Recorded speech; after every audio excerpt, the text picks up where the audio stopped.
बोलिए भारत माता की जय, भारत माता की जय, बैटरीवेल वीरवेल, बैटरीवेल वीरवेल, बैटरीवेल वीरवेल, बैटरीवेल वीरवेल, बैटरी बैटरी वीरवेल, बैटरी बैटरी वीर वीर.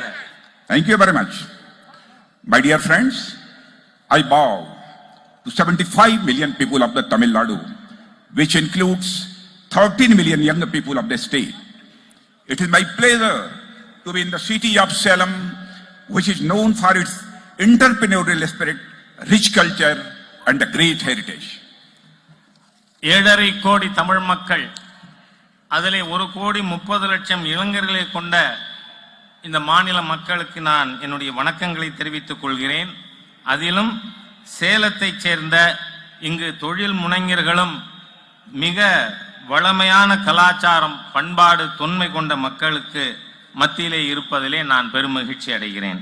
As the defense minister of this country, I am proud to be in the land of great warriors like Raja Raja Chola and Rajendra Chola, who were known for making exemplary contribution in strengthening India's military and naval capabilities.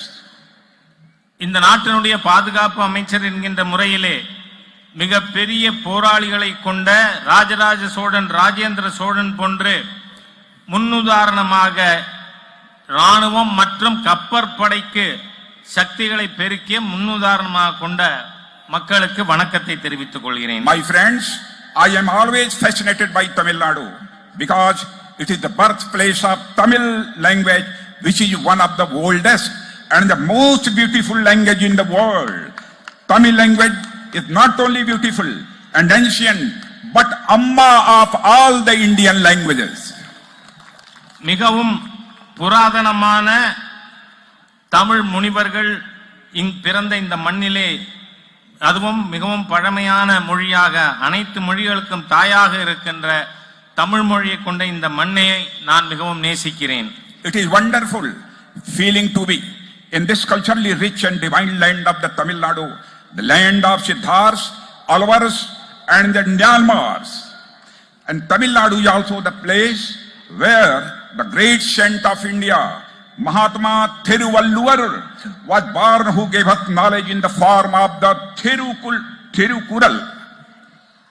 இந்த மகத்தான நாட்டிலே கலாச்சார ரீதியாக தெய்வீக தமிழ் மண்ணிலே சித்தர்களும் ஆழ்வார்களும் நாயன்மார்களும் கொண்ட இந்த தமிழ்நாட்டில், தமிழ்நாடு அது மாத்திரமல்ல, மகாத்மா திருவள்ளுவர் பிறந்து அதன் மூலமாக நமக்கு மிகப்பெரிய ஞானத்தை திருக்குறள் மூலமாக தந்திருக்கிறார்.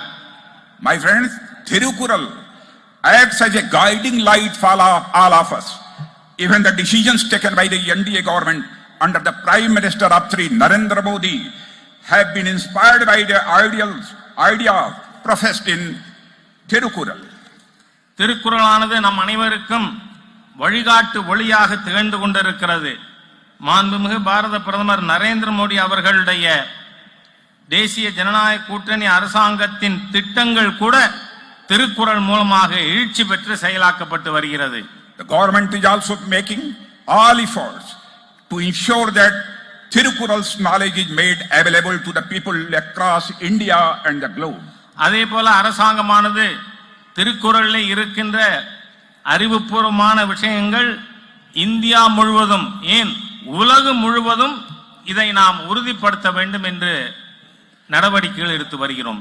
My dear brothers and sisters, when I was coming here, I wanted to speak more in Tamil language, but I would like to apologize for not able to speak in Tamil.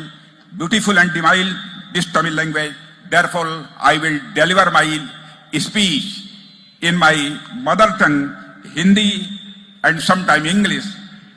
My speech will be translated by Thiru Yash Raja. நண்பர்களே, நான் உங்களுடைய அழகிய ஆன்மீக தமிழிலே பேசுவதற்கு விரும்புகிறேன். ஆனால் அதிலே என்னால் பேச முடியாது என்கின்ற காரணத்தால் என்னுடைய வருத்தத்தை தெரிவித்துக் கொண்டு என்னுடைய தாய்மொழியான ஹிந்தி மற்றும் ஆங்கிலத்திலே பேசுகிறேன். என்னுடைய உரையை ராஜா மொழிபெயர்ப்பார். My dear friends, इस Salem city में पहले भी इलेक्शन कैंपेन के दौरान मैं आ चुका हूं, लेकिन आज इस पब्लिक मीटिंग में मैं जब अपने बैक साइड में देख रहा हूं इधर, this is the Tamil Nadu assembly. We have to promise that the BJP AIDMK alliance will enter in this assembly with 2/3 majority in this assembly election. நண்பர்களே, நான் ஏற்கனவே தேர்தல் பிரச்சாரத்திற்காக சேலத்திற்கு வந்திருக்கிறேன்.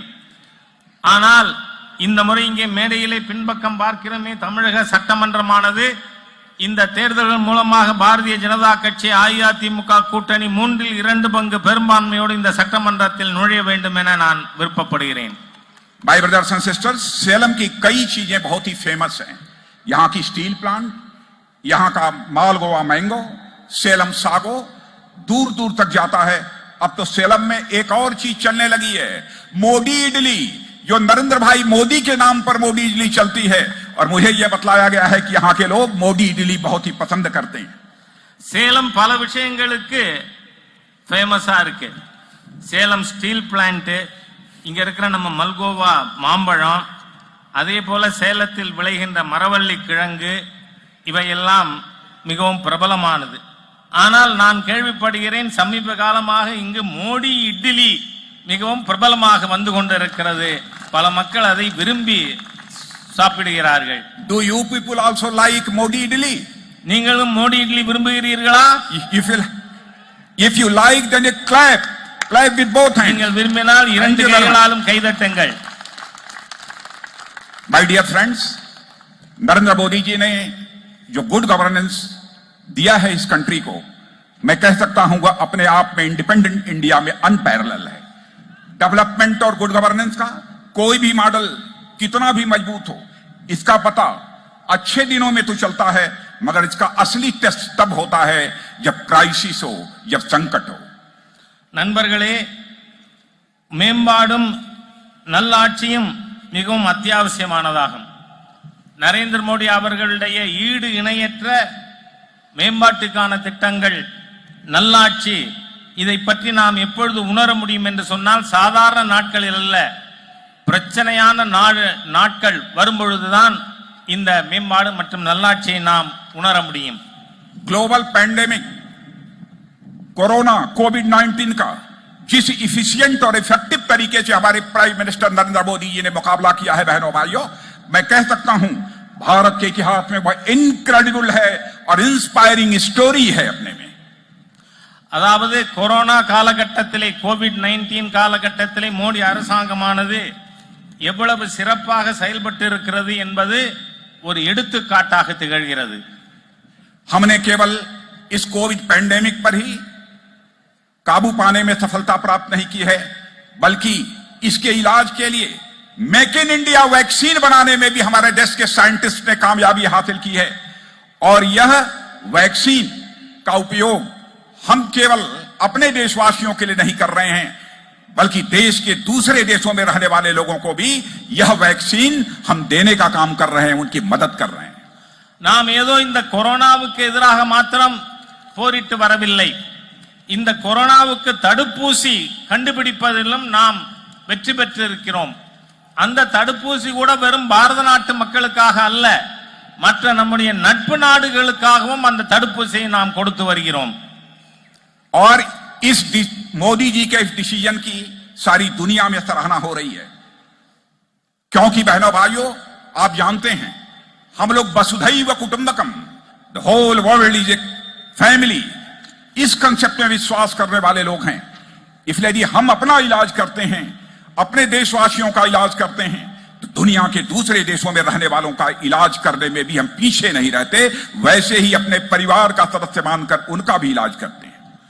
நாம் இந்த கொரோனாவுக்கான தடுப்பூசி கண்டுபிடிப்பது, அது உபயோகப்படுத்துவதில்லை. நம் நாட்டினுடைய சித்தாந்தம் வசுதைவ குடும்பகம், அதாவது உலகமே ஒரு குடும்பம் என்று எண்ணுகின்ற காரணத்தினாலே இதை பாரத நாட்டிற்காக மாத்திரம் நாம் பயன்படுத்தவில்லை, உலகத்தில் இருக்கின்ற பிற நாடுகளுக்காகவும் இதை நான் பயன்படுத்த தருகிறோம்.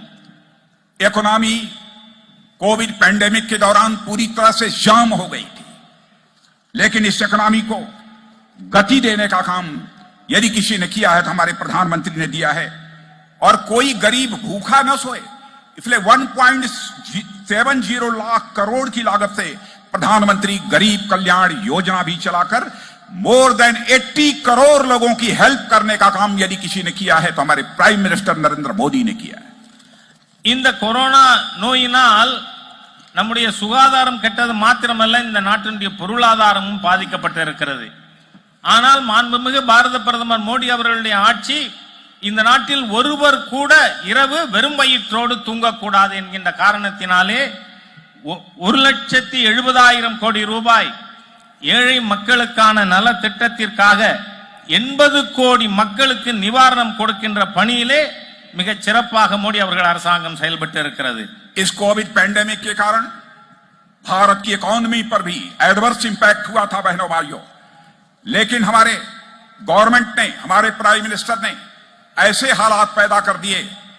अब इंटरनेशनल मॉनेटरी फंड ने भी कहा है कि अगले साल 2021-2022 में भारत की जीडीपी की ग्रोथ डबल डिजिट में होगी, यानी मोर देन 11.5% होगी. அதாவது நாம் இந்த நாட்டினுடைய பொருளாதாரத்தை வேகமாக செயல்படுத்துவதிலே மோடி அரசாங்கம் மிகப்பெரிய நடவடிக்கைகள் மேற்கொண்டு இருக்கிறது. அதன் காரணமாக இன்டர்நேஷனல் மானிட்டரி ஃபண்ட் சர்வதேச நிதி நிறுவனம் வருகின்ற 2022-21-22 ஆண்டில் இந்த நாட்டினுடைய ஒட்டுமொத்த பொருளாதார வளர்ச்சி இரட்டை இலக்கத்தில் இருக்கும். அதாவது 11.5% வளர்ச்சியை இந்த நாடு காணும் என IMF கூறியிருக்கிறது. After this COVID pandemic, we are going to write India's next growth story, and foreign investment is also increasing day by day in our country. Due to this, stock market is also jumping. Not only jumping, but stock market jallikattu कर रहा है. அதாவது இந்த Covid காலகட்டத்தில் கூட இந்த நாட்டினுடைய பொருளாதாரம் ஒரு புதிய வளர்ச்சி கதையை பார்த்து கொண்டிருக்கிறதுனா, இந்த நாட்டிற்கு அந்நிய மூலதனமானது மிக வேகமாக வந்து கொண்டிருக்கிறது. நம்முடைய பங்கு சந்தை அது மிக வேகமாக வளர்கிறது என்பது மாத்திரமல்ல, அது ஒரு ஜல்லிக்கட்டு காளை போல வேகமாக ஓடிக்கொண்டிருக்கிறது. रूरल इकोनॉमी को भी बूस्ट देने के लिए हमारी गवर्नमेंट ने कई स्टेप्स लिए हैं. मैं जानता हूं यहां पर जितने भी हमारे नौजवान आए हैं, इसमें 80% नौजवान फार्मर्स फैमिली के रहने वाले हैं. इसलिए फार्मर्स को ध्यान में रखते हुए बहनों भाइयों कई मेजर स्टेप्स हमारी गवर्नमेंट ने लिए हैं. प्रधानमंत्री किसान सम्मान निधि के अंतर्गत हर फार्मर के अकाउंट में 6,000 रुपीज पर ईयर डालने का काम यदि किसी ने किया है तो हमारे प्राइम मिनिस्टर नरेंद्र भाई मोदी ने किया है. ஊரக பொருளாதாரத்தை வளர்க்கின்ற விதத்திலும் மோடி அவர்களுடைய அரசாங்கமானது செயல்பட்டு கொண்டிருக்கிறது. இதில் விவசாயிகளுக்காக மிகப்பெரிய பல திட்டங்களானது கொண்டு வரப்பட்டிருக்கிறது. இங்கு கூட 80% பேர் நீங்கள் கிராம பகுதியிலிருந்து வந்தவர்களாக இருப்பீர்கள். விவசாயிகளுக்கு உதவுவதற்காக விவசாயிகள் நிதியானது ஆண்டுக்கு 6,000 ரூபாய் ஒவ்வொருவர் கணக்கிலும் செலுத்தப்படுகிறது. हर गरीब के घर में हम टॉयलेट बना रहे हैं. बड़ी संख्या में टॉयलेट्स बन गए हैं. हर व्यक्ति को जिसके पास अपने पास पक्का मकान नहीं है उसको पक्का मकान भी मुहैया कराने का काम कर रहे हैं. और इतना ही नहीं, हम गांव की इकोनॉमी को डेवलप करने के लिए वहां पर पक्की सड़कें भी बनाने का काम तेजी के साथ कर रहे हैं. நாட்டிலே எவர் வீட்டிலே கழிவறைகள் இல்லையோ அவர்கள் வீட்டுக்கு கழிவறை, யாருக்கெல்லாம் பக்கா வீடுகள் இல்லையோ அவர்களுக்கெல்லாம் பக்கா வீடுகள், அதோடு மட்டுமல்ல ஒவ்வொரு கிராமத்திற்கும் நல்ல சாலைகள் ஆகியவை அரசாங்கமானது இப்பொழுது செயல்படுத்தி கொண்டிருக்கிறது. हमारे प्राइम मिनिस्टर का यह रिजॉल्व है, संकल्प है कि हम आगामी कुछ ही वर्षों के अंदर अपने देश की फार्मर्स की इनकम को 2 गुना 2.5 गुना 2.5 टाइम्स समझो बढ़ा देंगे. यह उनका संकल्प है. इसीलिए हमारे प्राइम मिनिस्टर ने एग्रीकल्चर पर स्पेशल फोकस दिया है और फार्मर्स की इनकम को बढ़ाने के लिए वैल्यू एडिशन पर भी जोर दिया है और बड़े स्ट्रक्चरल रिफॉर्म्स भी किए हैं. இந்த நாட்டிலே விவசாயிகள் வாழ்வு முன்னேற வேண்டும் என பிரதம மந்திரி மோடி அவர்கள் உறுதிப்பாடு எடுத்துள்ளார்கள். ஆகவே விவசாயிகளுடைய வருமானத்தை 2 மடங்கு 2.5 மடங்கு ஆக்குவதற்கான பல்வேறு நடவடிக்கைகள் மேற்கொள்ளப்பட்டிருக்கிறது. இதற்காக விவசாயிகள் கட்டமைப்பிலே சீர்திருத்தங்களை இந்த அரசாங்கம் கொண்டு வந்து கொண்டிருக்கிறது. देश के हर नागरिक की जरूरतों को पूरा करना यह किसी भी गवर्नमेंट की मॉरल रिस्पांसिबिलिटी होती है। मैं अपनी गवर्नमेंट के बिहाफ में एश्योर करना चाहता हूं तमिलनाडु की जनता को कि हम हर परिवार की जो आवश्यकताएं हैं, जरूरतें हैं, उनको हम पूरा करेंगे। ஒவ்வொரு குடிமகனுடைய அத்தியாவசிய தேவைகளை பூர்த்தி செய்வது என்பது ஒவ்வொரு அரசாங்கத்தினுடைய கடமையாகும். ஆகவே இங்க இருக்கின்ற மக்களுக்கு, தமிழக மக்களுக்கு நான் ஒரு உறுதியளிக்க விரும்புகிறேன். ஒவ்வொரு குடும்பத்தினுடைய தேவைகளும் அத்தியாவசிய தேவைகள் பூர்த்தி செய்யப்படும். जल जीवन मिशन के अंतर्गत हर घर में नल ले जाएंगे और इस देश के हर घर में नल होगा और नल से हम जल उसको उपलब्ध कराने का काम करेंगे। यह भी हमारी सरकार का संकल्प है। 3 करोड़ परिवारों में अब तक हम दे चुके हैं। आगे यह काम 2 वर्षों के अंदर हम पूरा करेंगे। அதாவது இந்த அரசாங்கத்தினுடைய உறுதிப்பாடு ஜல் ஜீவன் மிஷன் என்கின்ற குடிநீர் திட்டத்தின் மூலமாக ஒவ்வொரு வீட்டுக்கும் குழாய், ஒவ்வொரு குழாயிலும் குடிநீர். இந்த திட்டத்தின் மூலம் இதுவரை 3 கோடி குடும்பங்களுக்கு குடிநீர் இணைப்பு தரப்பட்டு இருக்கிறது. விரைவிலேயே அனைவரது குடும்பத்திற்கும் குடிநீர் இணைப்பு கொடுக்கப்படும். और रूरल और अर्बन इंफ्रास्ट्रक्चर पर भी मोर देन 100 लाख करोड़ हम स्पेंड करने जा रहे हैं, हम खर्च करने जा रहे हैं। और मैं अपने तमिलनाडु के दोस्तों को यह जानकारी देना चाहता हूं, the construction of the Salem Chennai expressway will also begin in 2021-2022. அதே போல இந்த நாட்டினுடைய ஊரக மற்றும் நகரிய உள்கட்டமைப்பிற்காக 100 லட்சம் கோடி ரூபாய் செலவழிக்கப்பட இருக்கிறது. சேலம் மக்களுக்காக நான் ஒரு நல்ல செய்தியை சொல்ல இருக்கிறேன். சேலம் பெங்களூரு சாலை விஸ்தரிப்பு பணி இந்த 2021-22 மேற்கொள்ளப்படும். मेरे ब्रदर्स एंड सिस्टर्स, हम पॉलिटिक्स यदि करते हैं तो केवल गवर्नमेंट बनाने के लिए हम पॉलिटिक्स नहीं करते हैं। हम पॉलिटिक्स करते हैं तो इस कंट्री को बनाने के लिए, देश बनाने के लिए हम पॉलिटिक्स करते हैं।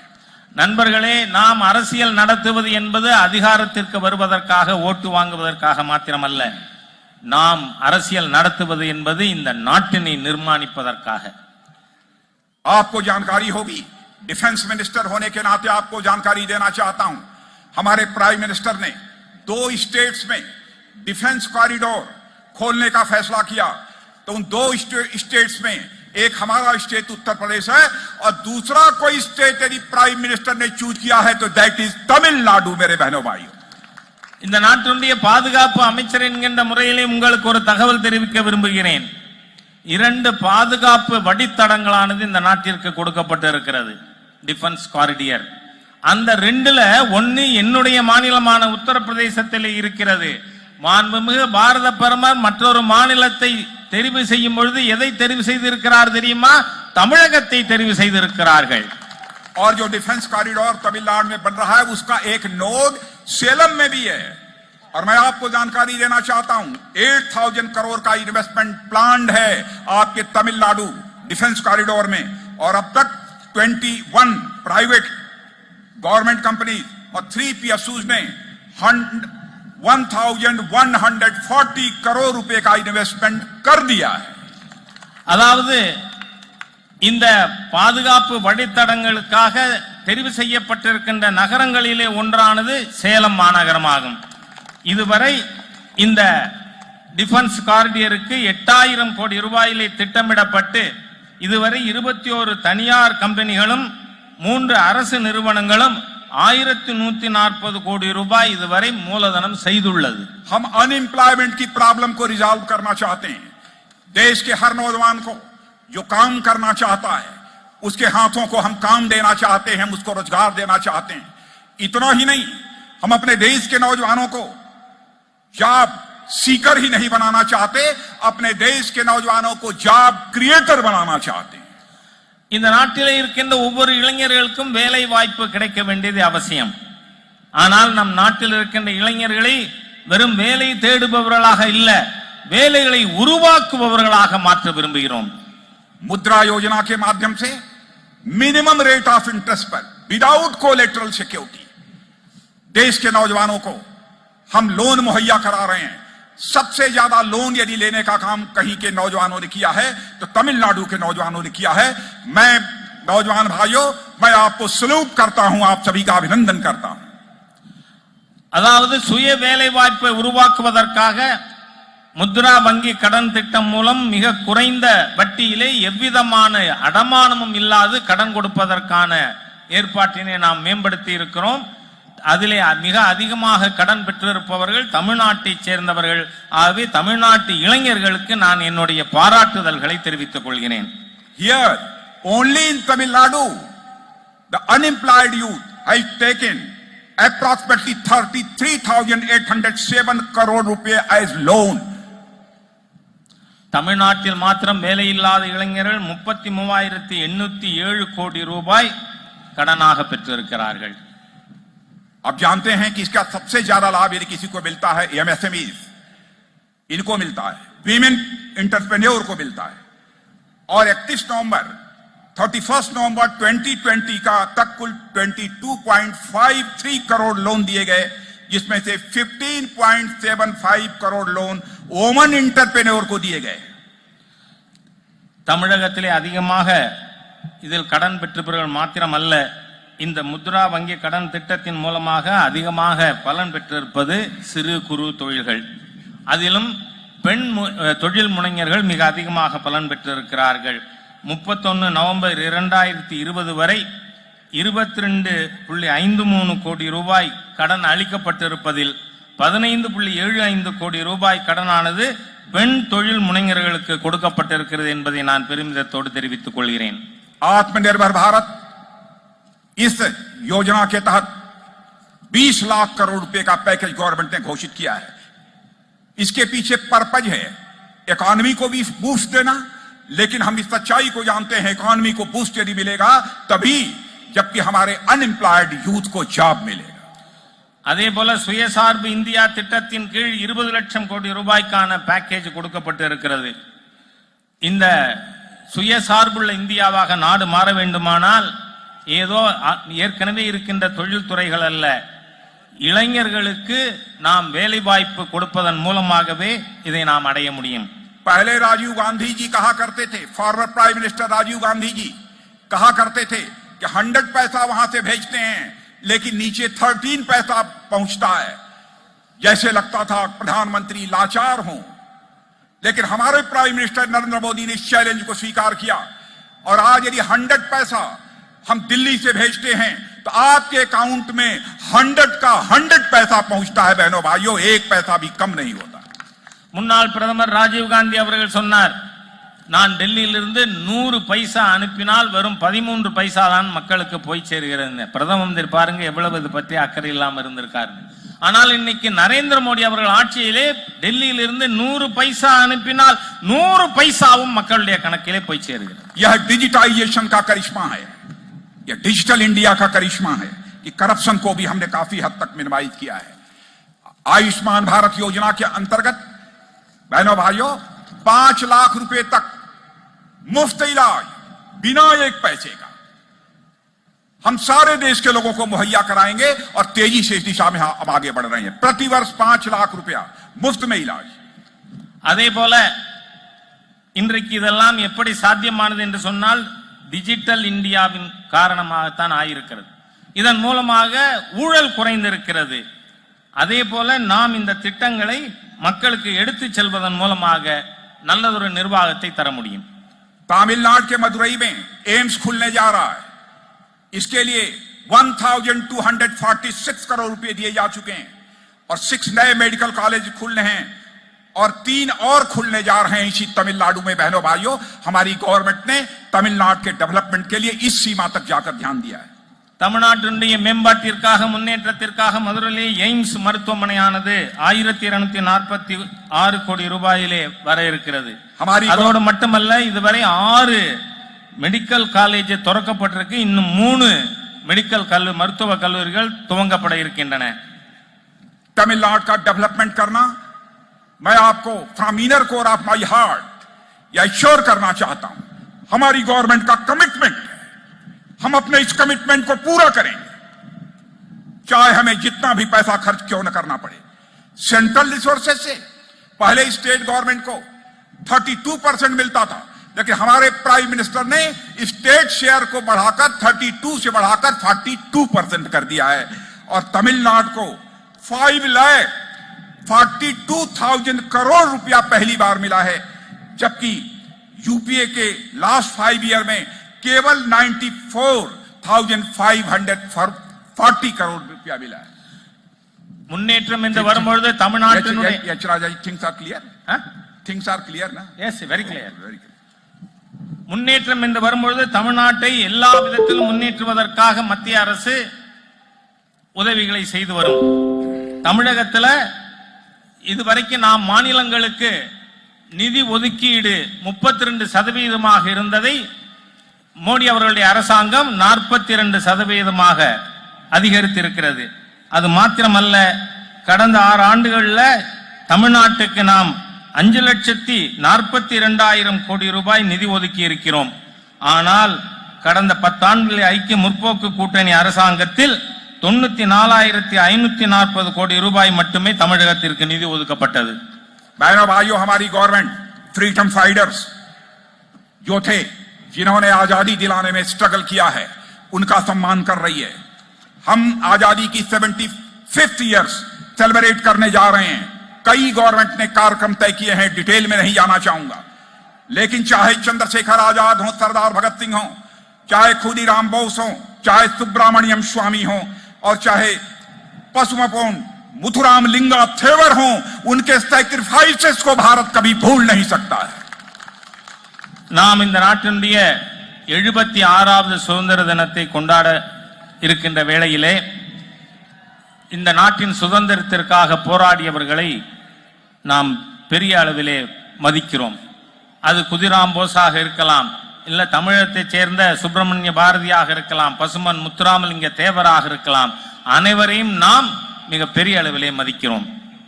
जब मैं नेशनल प्रेसिडेंट था बीजेपी का, उस समय में पसुमपोन मुथुराम लिंग थेवर के रामनद में स्थित मेमोरियल पर मैं गया था, और मैं आपको यकीन दिलाना चाहता हूं, मथुराम लिंगा थेवर जी के कंट्रीब्यूशन को हम केवल तमिलनाडु तक ही नहीं रहनेंगे, बल्कि सारे देश में हम उनके मैसेज को ले जाएंगे, उनके संदेश को ले जाएंगे। நான் பாரதிய ஜனதா கட்சியினுடைய தலைவராக இருக்கும் பொழுது ராமநாதபுரத்தில் பசுமன் முத்துராமலிங்க தேவர் அவர்களுடைய நினைவிடத்திற்கு சென்றிருக்கிறேன். முத்துராமலிங்க தேவர் அவர்களுடைய தியாகத்தை வெறும் தமிழகத்தோடு நாம் குறுக்கிவிட விரும்பவில்லை, அதை நாடு முழுவதும் எடுத்துச் செல்ல இருக்கிறோம். पहली बार दिल्ली में किसी गवर्नमेंट ने मथुराम लिंगा थेवर जी को सम्मान यदि दिया है बहनों भाइयों, तो हमारे forward prime minister Shri Atal Bihari Vajpayee ji ने दिया है। लाइफ साइज स्टैचू यदि किसी ने लगवाई है पार्लियामेंट हाउस में, तो हमारे forward prime minister respected Atal Bihari Vajpayee ji ने लगवाई है। டெல்லியிலே பெரியவர் முத்துராமலிங்க தேவர் அவர்களை மதிக்கின்ற விதத்திலே பாராளுமன்ற வளாகத்திற்குள் லைஃப் சைஸ் அவருக்கு ஒரு சிலையானது நிறுவப்பட்டது என்று சொன்னால், நம்முடைய மரியாதைக்குரிய முன்னாள் பிரதமர் அடல் பிஹாரி வாஜ்பாய் அவர்களுடைய ஆட்சி காலத்தில் தான் பாராளுமன்ற வளாகத்தில் தேவர் பெருமானுடைய சிலையானது நிறுவப்பட்டது. मेरे ब्रदर्स एंड सिस्टर्स, इस समय भारत एक एस्पिरेशनल इंडिया के रूप में तेजी के साथ आगे बढ़ रहा है। मैं आप सबका आह्वान करता हूं, आप सबसे मैं अपील करता हूं, इसमें आप सब भी अपना कंट्रीब्यूशन दीजिए। और सच्चाई है कि देश का यूथ न केवल अपनी जिंदगी में क्वालिटेटिव चेंज चाहता है, बल्कि हमारे देश का नौजवान तो यह भी चाहता है चेंज की जो रफ्तार हो वह स्लो न हो, बल्कि चेंज की रफ्तार यदि होनी चाहिए तो सुपरसोनिक होनी चाहिए। நாம் இந்த நாட்டிலே மிகப்பெரிய எதிர்பார்ப்போடு நாட்டை முன்னேற்றுவதற்காக சென்று கொண்டிருக்கிறோம். ஆகவே இங்க இருக்கின்ற இளைஞர்களுக்கு நான் அறைகூவல் விட விரும்புகிறேன். அதாவது நாம் மாற்றம் என்பது சொந்த வாழ்க்கையிலே மாத்திரமல்ல, மாற்றத்திற்கான பாதையை தேர்ந்தெடுத்து நாம் முன்னேறி செல்ல வேண்டும் என உங்களுக்கு நான் அறைகூவல் விடுக்கிறேன். कांग्रेस और डीएमके बराबर यह कंट्रोवर्सी क्रिएट करते हैं। आपको मालूम होगा 17 रफेल प्लेन को लेकर कंट्रोवर्सी इन लोगों ने खड़ी की है, लेकिन सीएजी से लेकर सभी ने क्लीन चिट दे दी है। 17 रफेल्स भारत की धरती पर आ चुके हैं। शेष राफेल भी 1 साल के अंदर भारत की धरती पर होंगे। बहनों भाइयों, हमारी एयरफोर्स की कैपेबिलिटी बढ़ गई है, अब हम किसी का भी मुकाबला कर सकते हैं। அதே போல ரஃபேல் ராணுவ விமானத்தை பற்றி காங்கிரஸ் மற்றும் அதனுடைய கூட்டணி கட்சிகள் பல குற்றச்சாட்டுகளை முன்வைத்தார்கள். ஆனால் சிஏஜி அதில் எந்த விதமான முறைகேடும் நடக்கவில்லை என்பதை உறுதிப்படுத்தி இருக்கிறது. 6 ரஃபேல் விமானங்கள் விரைவிலேயே வர இருக்கின்றன. பாரத நாடு ராணுவ ரீதியாக மிகப்பெரிய வலிமை பெற்ற நாடாக மாற இருக்கிறது. राफेल प्लेन को लेकर हमारे प्राइम मिनिस्टर को यह भी कह दिया चौकीदार चोर है, लेकिन सारी एजेंसीज ने, कोर्ट ने, सभी ने यह क्लियर कर दिया बहनों भाइयों कि हमारा प्राइम मिनिस्टर जिसे यह कहते हैं चौकीदार चोर है, वो चोर नहीं बहनों भाइयों, वह प्योर है। इसको सिद्ध कर दिया। எதிர்க்கட்சிகள் ரஃபேல் விமான ஒப்பந்தத்தை எடுத்துக்கொண்டு காவலாளி திருடன், அதாவது சவுக்கிதார் சோர்கை என்று சொல்லி மாண்புமிகு பாரத பிரதமர் மீது களங்கம் கற்பிக்க நினைத்தார்கள். ஆனால் தணிக்கையாளரும் சரி, நீதிமன்றமும் சரி, இதில் எந்த விதமான முறைகேடும் நடக்கவில்லை என்பதை கூறியதன் மூலம் காவலாளி திருடன் அல்ல, தூய்மையானவன் என்பது நிரூபிக்கப்பட்டிருக்கிறது. तमिलनाडु की धरती धन्य है। मैं आपको याद दिलाना चाहता हूं, डॉक्टर एपीजे अब्दुल कलाम जैसे साइंटिस्ट को आदरणीय अटल बिहारी वाजपेयी ने भारत का प्रेसिडेंट बनाया। क्या यह तमिलनाडु का सम्मान नहीं था? इतना ही नहीं, उन्हें फार्मर जब उन्होंने प्रेसिडेंट बनाया, बहुत सारे लोगों ने इधर उधर की बात की थी, और आपने देखा एक आदर्श प्रेसिडेंट के रूप में उन्होंने इस देश का नाम रोशन किया है।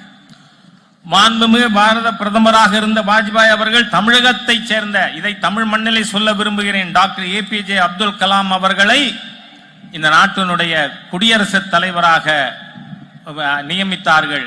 அவர் ஒரு உதாரணமான குடியரசுத் தலைவராக திகழ்ந்தார். இது தமிழகத்தை பெருமைப்படுத்துகின்ற ஒரு செயல்பாடு இல்லையா? और आपको इस बात की जानकारी होगी, हमारे आदरणीय अटल बिहारी वाजपेयी का तमिलनाडु के साथ क्या रिश्ता था। बहनों भाइयों, तमिलनाडु के प्रति उनके दिल में कितना प्यार था। आपको जानकारी है कि 1974 में जब उस समय की कांग्रेस सरकार ने कच्चा थीबू आइलैंड श्रीलंका के लिए छोड़ दिया था, तो अटल जी रे देश के पहले नेता हैं जिन्होंने इस आइलैंड को सीज करने के निर्णय को कंडेम किया था। और इतना ही नहीं, उन्होंने सुप्रीम कोर्ट तक भी जाने की बात संसद में कही थी। அதாவது வாஜ்பாய் அவர்களுக்கு தமிழகத்தோடு எம்மாதிரியான உறவு இருந்தது என்பதை பற்றி உங்களுக்கு நான் குறிப்பிட விரும்புகிறேன். அன்றைய 1974 அன்றைய மத்திய அரசு கச்சத்தீவினை இலங்கைக்கு தாரை வார்த்து தந்த பொழுது அதை கண்டித்தது மாத்திரமல்ல, அதற்கு எதிராக உச்சநீதிமன்றத்திற்கும் வாஜ்பாய் அவர்கள் சென்றார்கள். बीजेपी इस बात को कभी भूल नहीं सकती है कि पहली बार सेंटर में जब अटल जी की गवर्नमेंट बनी थी, तो किसी ने होल हार्टेडली पहली बार सपोर्ट देने का काम किया था। इसी तमिलनाडु की डॉक्टर पुरुतची थलवी जया अम्मा ने ही अटल बिहारी वाजपेयी जी को अपना सपोर्ट दिया था। ஒரு விஷயத்தை தமிழகம் மறந்திருக்க முடியாது. முதலில் 1998 தேசிய ஜனநாயக கூட்டணி அமைத்த பொழுது பாரத தேசத்தில் முதலாக யார் அதற்கு ஆதரவு கொடுத்து அதில் இணைந்தார்கள் என்று சொன்னால் நம்முடைய தமிழகத்தைச் சேர்ந்த புரட்சி தலைவி அம்மா அவர்கள்தான். मैं तमिलनाडु की जनता को विश्वास दिलाना चाहता हूं ऑन बिहाफ ऑफ बीजेपी। मेरे बहनों भाइयों, यहां पर यदि एआईडीएम के और बीजेपी अलायंस के आप गवर्नमेंट यदि बनाते हैं, तो हमारी सरकार उनके और एमजीआर के, माने अम्मा और एमजीआर के जो भी आइडियल्स और आइडियाज हैं, उन पर कदम रखते हुए ही काम करेगी और आगे बढ़ेगी। நான் தமிழக மக்கள் அனைவருக்கும் ஒரு நம்பிக்கை ஊட்ட விரும்புகிறேன். பாரத தேசத்தை தலைமையேற்று நடத்தி கொண்டிருக்கின்ற நாம் தமிழகத்திலே மரியாதைக்குரிய எம்ஜிஆர் அவர்கள் மற்றும் அம்மா அவர்களுடைய செயல் திட்டங்களை ஏற்று இங்கு செயல்படுத்தி கொண்டிருப்போம். अटल जी की तरह हमारे प्रधानमंत्री मोदी जी का भी तमिलनाडु के साथ एक पर्सनल रिलेशनशिप है। इसकी झलक उनके काम में दिखती है। श्रीलंका में तमिल रिफ्यूजी के एम्पावरमेंट के लिए उन्होंने लगातार कोशिश की है। मेरे बहनों भाइयों, எப்படி அட்டல்ஜி அவர்களுக்கு தமிழகத்தின் மீது, தமிழ் மக்கள் மீது ஒரு அலாதியான பிரியம் உண்டோ, அதுபோல மாண்புமிகு பிரதமர் மோடி அவர்களுக்கும் உண்டு. ஆகவேதான் இலங்கை அகதிகள் விஷயத்திலே நாம் மிக நல்ல நடவடிக்கைகளை எடுத்து வருகிறோம். 2014 में जब नरेंद्र भाई मोदी भारत के प्रधानमंत्री बने तो ज्यादा समय नहीं लगाया, 2015 में ही वह श्रीलंका गए और जाफना एरिया में भी गए। उसके पहले जाफना कोई प्राइम मिनिस्टर नहीं गया था, वहां का दौरा किया है। वह भारत के पहले प्रधानमंत्री थे। करीब 27,000 तमिल ब्रदर्स और सिस्टर को न्यू हाउसेस श्रीलंका में देने का काम यदि किसी ने किया तो हमारे प्राइम मिनिस्टर नरेंद्र भाई मोदी ने किया है। 2014 பிரதமராக பதவியேற்ற பிறகு மிக குறைந்த காலகட்டத்திற்குள்ளாக 2015 இலங்கையிலே ஜாஃப்னாவிற்கு மாண்புமிகு பிரதமர் மோடி அவர்கள் சென்றார்கள். சரித்திரத்திலேயே ஜாஃப்னாவிற்கு சென்ற முதல் பிரதமர் என்கின்ற பெயர் மோடி அவர்களுக்கு ஏற்பட்டது. அங்கு நம்முடைய தமிழ் சகோதர சகோதரிகளுக்கு 27,000 புதிய வீடுகளை அவர் கையளித்தார்கள். Our government under the leadership of Prime Minister Shri Narendra Modi is committed to ensuring that Tamil refugees in Sri Lanka live with peace, equality and dignity. அதே போல மத்தியிலே இருக்கின்ற மோடி அவர்களுடைய அரசாங்கம் இலங்கையிலே தமிழ் மக்கள் சுதந்திரமாகவும் பாதுகாப்போடும் மரியாதையுடனும் வாழ்வதற்கான நடவடிக்கைகளை மேற்கொள்கிறது. श्रीलंका में रहने वाले जो हमारे फिशरमैन हैं जो वहां गिरफ्तार किए जाते हैं उनकी भी हमारी गवर्नमेंट ने चिंता की है। और जहां तक मेरी इंफॉर्मेशन है 1600 से अधिक इंडियन फिशरमैन श्रीलंका सरकार की कस्टडी से रिलीज यदि किसी ने कराया है तो हमारे प्राइम मिनिस्टर नरेंद्र भाई मोदी ने कराया है। और इनमें से बड़ा नंबर यदि कहीं का है तो वह तमिलनाडु का है। 300 से अधिक फिशरमैन बोट्स भी छुड़ाने का काम हमारे प्राइम मिनिस्टर ने किया है। அதே போல இலங்கையிலே அவ்வப்பொழுது கைது செய்யப்படுகின்ற அனைத்து மீனவர்களையும் விடுதலை செய்வதிலே நரேந்திர மோடி அவர்களுடைய அரசாங்கம் மிகவும் கண்ணும் கருத்துமாக இருந்து வருகிறது. இதுவரை 1600 நம் தமிழ் மீனவர்கள் இலங்கையிலே கைது செய்யப்பட்டவர்கள் விடுதலை செய்யப்பட்டிருக்கிறார்கள். அது மாத்திரமல்ல 300 மீனவர்களுடைய படகுகளும் இப்பொழுது விடுவிக்கப்பட்டிருக்கின்றன. हमारी सक्सेस स्टोरी बहुत बड़ी है और मैं कहना चाहता हूं श्रीलंका में जितने भी अरेस्टेड हमारे फिशरमैन थे, बहनों भाइयों, सभी फिशरमैन के अनकंडीशनल रिलीज यदि किसी ने कराई है तो हमारे प्राइम मिनिस्टर नरेंद्र भाई मोदी ने कराई है. நம்முடைய வெற்றியின் கதை நீளமானது தொடர்கிறது. இதுவரை கைது செய்யப்பட்ட மீனவர்கள் அனைவரும் இலங்கை அரசாலே விடுவிக்கப்பட்டிருக்கிறார்கள் என்று சொன்னால் நரேந்திர மோடி அரசாங்கத்தில் தான் கைது செய்யப்பட்ட அனைத்து மீனவர்களும் விடுவிக்கப்பட்டிருக்கிறார்கள். मेरे बहनों भाइयों, भारत का डिफेंस मिनिस्टर हूं, आप यह जानना चाहेंगे इंडिया चाइना की स्टैंड ऑफ जो चल रहा था उसका क्या हुआ? आप सब लोगों को जानकारी होगी। 9 राउंड्स की डायलॉग के बाद मिलिट्री लेवल पर, डिप्लोमेटिक लेवल पर एक पार्ट अब तक रिजॉल्व हो चुका है। लेकिन कांग्रेस हमको बदनाम करने की कोशिश करती है, कहती है कि हमने भारत की जमीन गंवा दी। मैं आपको विश्वास के साथ कहना चाहता हूं बहनों भाइयों, जब तक इस शरीर में खून है, प्राण है, भारत की 1 इंच जमीन पर भी कोई मां का लाल कब्जा नहीं कर सकता. இந்த நாட்டினுடைய பாதுகாப்பு அமைச்சர் என்கின்ற முறையிலே சீனாவோடு என்ன நடக்கிறது என்பதை பற்றி நான் உங்களுக்கு தெரிவிக்க வேண்டும். 9 சுற்று பேச்சுக்களுக்கு பிறகு நமக்கு சாதகமான சூழ்நிலை உருவாகி இருக்கிறது. காங்கிரஸ் நம்மை குற்றம் சாட்டுகிறது, இந்தியாவின் நிலத்தை நாம் கொடுத்து விட்டோம் என்று. இந்த சரீரத்திலே ரத்தமும் உயிரும் இருக்கின்ற வரை 1 இன்ச் இடம் கூட எந்த நாட்டிற்கும் விட்டு கொடுக்கப்பட மாட்டாது. बहनों भाइयों, चाहे दुनिया का कोई देश हो, चाहे दुनिया का कोई भी देश हो, भारत की सीमा पर किसी को यूनिलेटरल एक्शन करने की इजाजत भारत नहीं देगा. उसके लिए चाहे जितनी भी कीमत हमको चुकानी पड़ेगी, हम वो कीमत चुकाने को तैयार हैं. சகோதர சகோதரிகளே, இந்த நாட்டின் எல்லை மீது எந்த நாடாக இருந்தாலும் ஆக்கிரமிப்பதற்கு முயற்சி செய்யுமானால் எந்த ஒரு விஷயத்தையும் நாம் உபயோகிக்காமல் அதை எதிர்க்காமல் சும்மா இருக்க மாட்டோம். அதற்கு எந்த விலை வேண்டுமானாலும் கொடுப்போம். जो 9 राउंड की मिलिट्री और डिप्लोमेटिक डायलॉग के बाद जो समाधान हुआ था वह डिसएंगेजमेंट का प्रोसेस वह पूरा हो चुका है. लेकिन दुर्भाग्य है, unfortunately Congress party Indian army की ब्रेवरी और करेज पर वह डाउट करती है. मैं आपसे पूछना चाहता हूं, सुप्रीम सैक्रिफाइस देने वाले सैनिकों का क्या यह कांग्रेस पार्टी अपमान नहीं कर रही है? मैं आपसे एक सवाल पूछता हूं, ध्यान से सुनिए. कांग्रेस कच्ची निंगाल नल्लवरा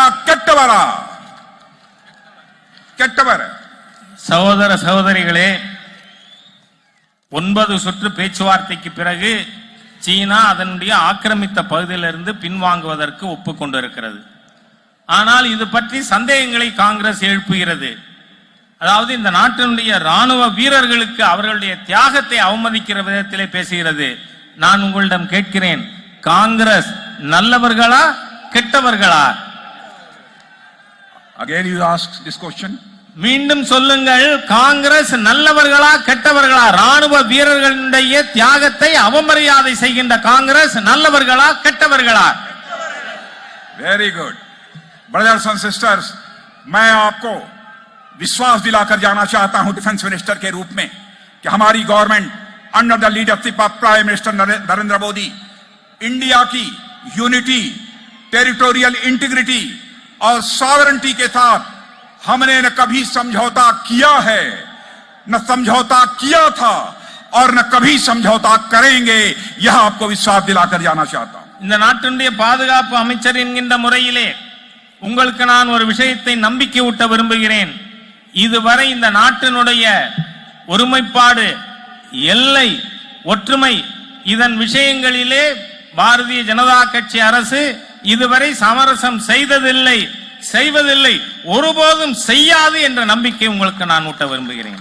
जिस कांग्रेस पार्टी ने इतनी नापाक हरकतें की उसके साथ डीएमके ने हाथ मिला लिया. In my opinion DMK and Congress are strange bedfellows and they are marrying each other but they do not have any chemistry. இந்த மோசமான காங்கிரஸ் கட்சியோடு திராவிட முன்னேற்ற கழகம் கூட்டணி வைத்திருக்கிறது. இவர்கள் வினோதமான நண்பர்கள், ஸ்ட்ரேஞ்ச் பெட்ஃபெலோஸ். இவர்களுடைய கூட்டணியானது ஏற்புடையதாக இல்லை. जब किसी ने मुझसे कहा था कि डीएमके के लोगों से जब अलग से बात होती है तो कहते हैं कांग्रेस की party for burden for us. The only common thread between both the parties is their love of appeasement. Congress கட்சியும் திமுகவும் மக்களுக்கு பாரமாக இருக்கின்ற கட்சி. அவர்களிடையே பொதுவாக இருக்கின்ற ஒரே விஷயம் சிறுபான்மையினரை தாஜா செய்வது. कांग्रेस और डीएमके का मॉडल करप्शन और अपीजमेंट पर बेस्ड है और वह जिस तरीके से अपीजमेंट पॉलिटिक्स कर रहे हैं वह तमिलनाडु की सोशल फैब्रिक को कमजोर करेगा. या मैं विनम्र अनुरोध करना चाहता हूं डीएमके और कांग्रेस अलायंस के लोगों से कि तमिलनाडु के सोशल फैब्रिक को यह कमजोर करेगा. जबकि हमारा मानना है कि justice for all, appeasement of none. Congress கட்சியும் திராவிட முன்னேற்ற கழகமும் ஊழல் மற்றும் தாஜா செய்யும் அரசியல் போக்கை கடைபிடித்து இருக்கிறார்கள். இதன் மூலமாக மிகப்பெரிய சமூக சீர்கேடு ஏற்படும். பாரதிய ஜனதா கட்சியினுடைய கோட்பாடு அனைவருக்கும் நீதி, எவரையும் தாஜா செய்வது அநீதி. मेरे ब्रदर्स एंड सिस्टर्स, तमिलनाडु की जनता स्टेबल और ड्यूरेबल गवर्नमेंट चाहती है ताकि डेवलपमेंट में किसी भी प्रकार का डिसरप्शन न होने पाए. The success of our Vetrivel yatra has shaken DMK and Congress in Tamil Nadu. தமிழகத்திலே நிலையான நல்ல ஆட்சி வேண்டும். பாரதிய ஜனதா கட்சியின் வெற்றிவேல் யாத்திரை திமுகவையும் காங்கிரஸையும் ஆட்டம் காண செய்திருக்கிறது. मैं पूरी तरह से कॉन्फिडेंट हूं अब तमिलनाडु की जनता कांग्रेस डीएमके इस अलायंस को कभी भी पसंद नहीं करेगी, कभी भी इनकी गवर्नमेंट नहीं बनाएगी, क्योंकि उसे तो लोटस फ्लावर और 2 लीव्स की जोड़ी ही पसंद है. लोटस फ्लावर और 2 लीव्स, यही जो है जोड़ी, यही कॉम्बिनेशन तमिलनाडु की जनता को पसंद है. தமிழக மக்கள் நிச்சயமாக காங்கிரஸ் திராவிட முன்னேற்ற கழக கூட்டணியை விரும்ப மாட்டார்கள், அதற்கு வாக்களிக்க மாட்டார்கள். அவர்கள் விரும்புவதெல்லாம் தாமரை இரட்டை இலை ஜோடியை தான் விரும்புகிறார்கள். Only lotus and leaf can bring prosperity to this great land of Tamil Nadu. தாமரையும் இரட்டை இலையும் மாத்திரமே இந்த மகத்தான தமிழகத்திற்கு வளமையை முன்னேற்றத்தை ஏற்படுத்த முடியும். मैं यहाँ मौजूद बड़ी संख्या में मैं देख रहा हूं, ऐसी क्राउड तमिलनाडु में मैंने कभी नहीं देखी थी. 6 इयर्स तक नेशनल प्रेसिडेंट बीजेपी का रहा हूं, ये ह्यूज क्राउड जो मैं देख रहा हूं कभी नहीं देखा था. मैं इसके लिए आपको कांग्रेचुलेट करना चाहता हूं डॉक्टर मुरुगन जी, विनोद जी, आपको ये वाईएम, आप सभी को, पूरी आपकी टीम को मैं कांग्रेचुलेट करना चाहता हूं. ये करिश्मा मैं तमिलनाडु के अंदर देख रहा हूं. ये परिवर्तन की, चेंज की एक वेव चल रही है. இப்பொழுது மிகப்பெரிய எண்ணிக்கையிலே நான் இங்கே இளைஞர்களை காண்கிறேன். 6 ஆண்டு காலம் நான் அகில இந்திய தலைவராக இருந்திருக்கிறேன். இம்மாதிரியான கூட்டத்தை நான் தமிழகத்திலே கண்டதில்லை. ஆகவே மாநில தலைவர் முருகன், இளைஞரணி தலைவர் வினோஜ் மற்றும் தேஜஸ்வி சூர்யா ஆகியவர்களுக்கு நான் என்னுடைய பாராட்டுதல்களை தெரிவித்துக் கொள்கிறேன். தமிழகம் மாற்றத்தை நோக்கி நடைபோட துவங்கி இருக்கிறது. My dear young friends, I want to appeal all of you only one thing. Please go to booth तक जाओ और बीजेपी डीएमके का संदेश पहुंचाओ और इस तमिलनाडु असेंबली में 2/3 क्लियर मेजॉरिटी के साथ बीजेपी आईडीएमके को पहुंचने से दुनिया की कोई ताकत रोक नहीं सकती है. இளைஞர்களே, இளம் நண்பர்களே, உங்களுக்கு ஒரே ஒரு வேண்டுகோள் வைக்கிறேன். நான் பூத்திற்கு செல்லுங்கள். பூத்திலே சென்று பாரதிய ஜனதா கட்சி அஇஅதிமுகவுடைய செய்தியை வீடு வீடாக எடுத்து செல்லுங்கள். இந்த சட்டமன்ற வளாகத்திலே 2/3 பங்கு பெரும்பான்மையோடு எம்எல்ஏக்களை வெற்றி பெற செய்யுங்கள் என்று நான் வேண்டுகோள் வைக்கிறேன். When people see youth at the booth level, they are inspired. इसलिए मैं आपसे कहना चाहता हूं, आप तमिलनाडु के एक वोटर को इंस्पायर करने की आपके अंदर कैपेबिलिटी है. I know very well. निकल पड़िए, बूथ पर जाइए और न्यू इंडिया बनाने का संकल्प हमारे प्राइम मिनिस्टर ने लिया है. तो यहां पर भी प्राइम मिनिस्टर नरेंद्र भाई मोदी के लीडरशिप में हम न्यू तमिलनाडु का हम निर्माण करेंगे. இளைஞர்களே, இளம் நண்பர்களே, நீங்கள் பூத்துகளிலே செல்லும் பொழுது உங்களை பார்த்தால் அங்கு இருக்கின்ற வாக்காளர்களுக்கு உற்சாகம் வரும். ஆகவே இங்கிருந்து நீங்கள் பூத்துக்கு செல்லுங்கள். அங்கு புதிய இந்தியாவினுடைய பிரதம மந்திரியுடைய செய்தியை எடுத்துக்கொண்டு போய் புதிய தமிழ்நாட்டை உருவாக்குவதற்கான பணியிலே நீங்கள் ஈடுபட வேண்டும் என கேட்டுக்கொள்கிறேன். நன்றி. I am okay. ननरी. Thank you very much. बोलिए भारत माता की, भारत माता की जय. Thank you very much.